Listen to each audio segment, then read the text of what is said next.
There is a mailing privilege called the Congressional Frank. No one voted to create it. It appears in no bill that was ever debated, and it has given members of Congress the legal power to flood your mailbox at your expense since the year 1775. By the time you finish watching this, you will understand something about government that most of the people around you do not.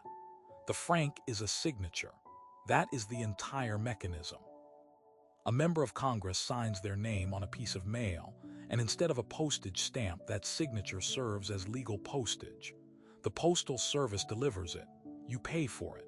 The member pays nothing. The authority lives in Title 39 of the United States Code, Section 3210.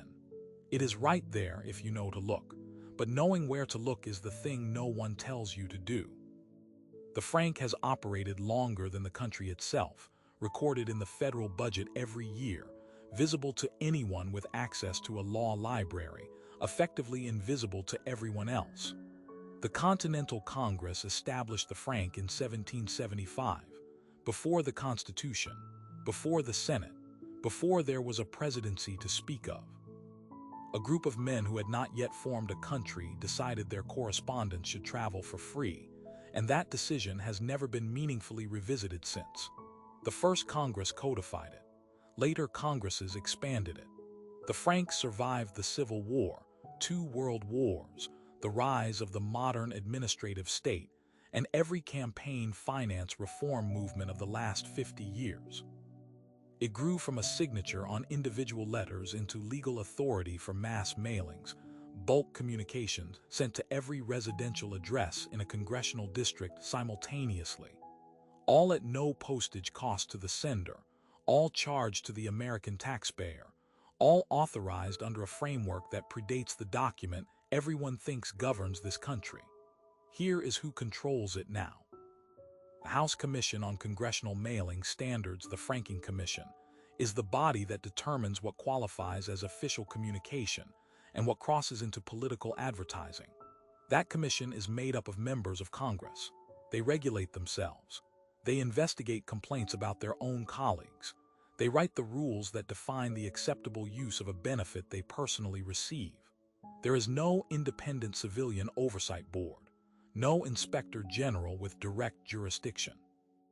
The people who benefit from the privilege are the same people who decide where the privilege ends.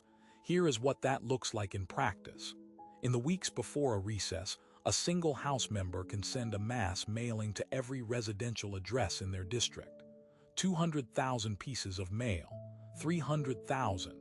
The content describes their accomplishments. It names their legislative priorities. It carries their photograph. It lands in your home looking nearly identical to campaign mail, because in every functional sense, that is what it is. The rules say a mailing cannot explicitly solicit a vote. Mass mailings cannot arrive within 90 days of an election, but between those guardrails, the space is vast. A member seeking re-election can spend the months before that blackout window building name recognition, defining their record, reaching every household in the district, without spending a single dollar of campaign funds. Independent analyses have placed the annual cost of congressional franking in the tens of millions of dollars. The exact figure is difficult to verify because the reporting requirements are determined by the members themselves.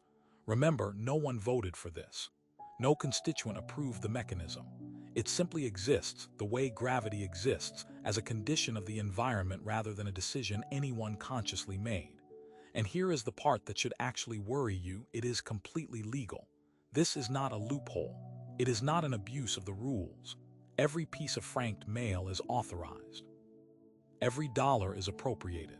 Every guideline governing its use was written by people with full legal authority to write it, which means any bill to eliminate or restrict the frank must pass through the House and Senate, requiring a majority of the people who currently benefit from it to vote against their own institutional advantage. That vote has never happened. Every significant reform effort in recent decades reached a committee, was referred to a subcommittee, and was tabled. The mechanism that would repeal the power is operated by the holders of the power. That is not a design flaw. That is the design. This is the pattern that should concern you beyond the frank itself.